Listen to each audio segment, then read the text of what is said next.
Hi, a few slides back I talked about how significant, important, best change opportunities starts with a shift in mental models. And so I want to get poetic on you and come up with some interesting sort of quotes that are very pithy and sort of hopefully soften you up for the clips to come. The first quote by Einstein: one cannot solve a problem with the same kind of thinking that gave rise to that problem.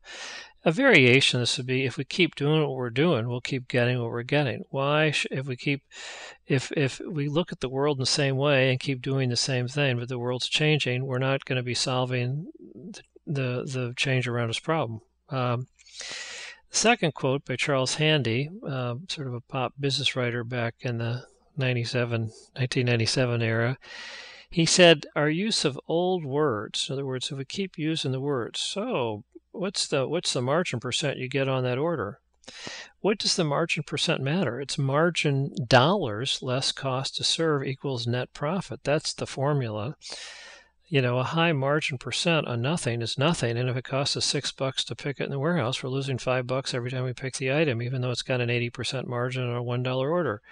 So by using old words to describe new things, we can't see what's really going on there.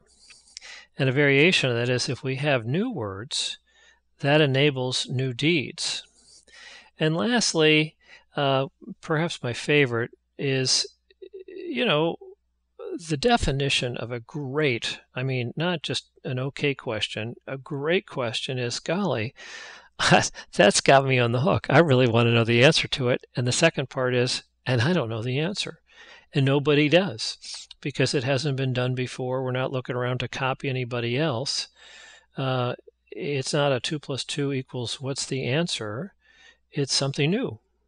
And it's not going to be readily apparent. So we have to relax, and we have to love the questions. We have to live into the questions. And as we live into the questions, we start to see and hear different things. We start to have different conversations. We start to collect different data points that start to add up to kind of a new mental model that allows us to then figure out how to proceed with our change.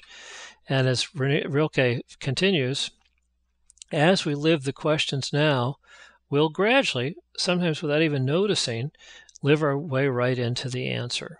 So with that backdrop, let's look at the next two slides. Thanks.